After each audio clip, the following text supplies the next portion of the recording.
Ottawa, the public inquiry into the federal government's unprecedented use of the Emergencies Act during Freedom Convoy protests last winter begins on Thursday, and dozens of witnesses, including Prime Minister Justin Trudeau and high-profile convoy organizers, are expected to testify. Article content.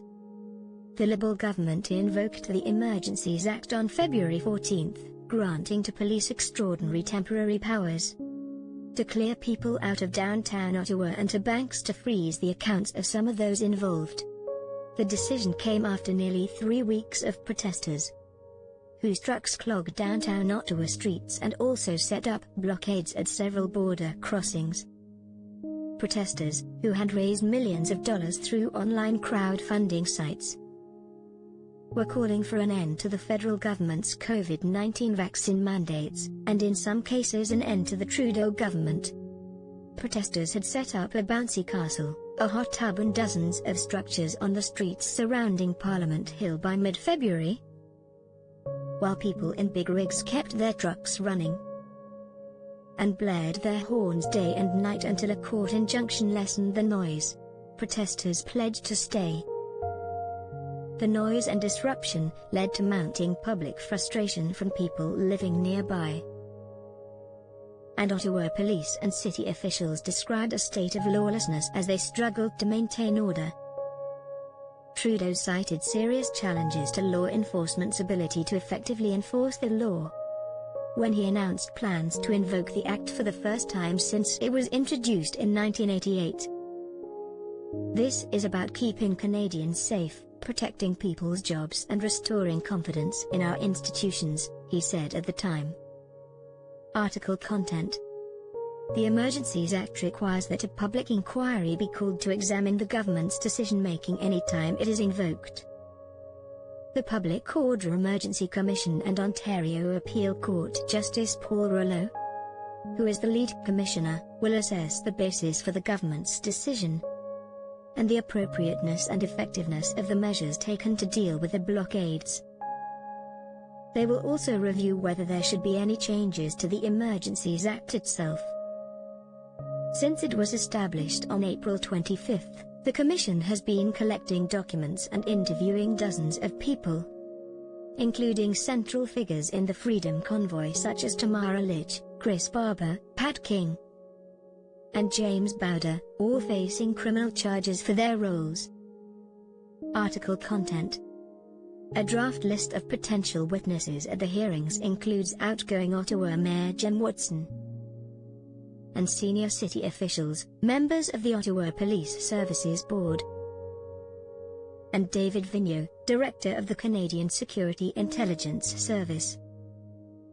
Peter Slowly, who resigned as Ottawa Police Chief during the convoy, and his replacement, Interim Police Chief Steve Bell, are also expected to testify. So are Finance Minister Chrystia Freeland and Public Safety Minister Marco Mendicino. Mendicino told reporters last week the Emergencies Act was necessary to restore order across the country, including on Wellington Street where for 3 weeks, the situation was virtually ungovernable. Temporary measures under the Act gave police greater leeway to make arrests, impose fines, tow vehicles and freeze assets. Article content. We will cooperate fully with Judge Rouleau and his review and his commission, and look forward to receiving any lessons learned or any recommendations that come out of it, Mendicino said.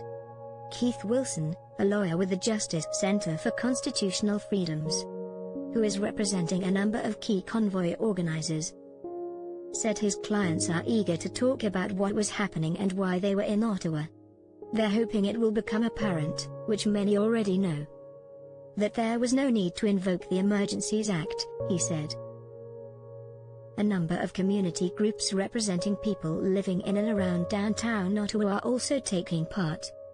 I'm hoping they will delve a little bit about the actual impact on businesses and residents and not just the occupation, said Louise Lapointe, who leads Action Sandy Hill. Article content. The government said it will be providing sensitive cabinet documents to the Commission, but there have been concerns about whether that and other critical information, will be made public. Rouleau has not said whether he will release information protected by cabinet confidence. Ryan Alford, a professor at Lakehead University who is representing the Canadian Constitution Foundation at the inquiry, said he is concerned government and police agencies will try to shield evidence from the public, citing national security concerns. This would be a nightmare, he said. Commission lawyers will question witnesses, much like in a regular court setting. But unlike a court, the inquiry is tasked with fact-finding and making recommendations, rather than assigning blame. Karas Vibel, a lawyer with the Canadian Civil Liberties Association, says the process will hold government accountable and help get the full story about why Cabinet enacted the emergency legislation. The Commission has until mid-February to deliver its final report to Parliament.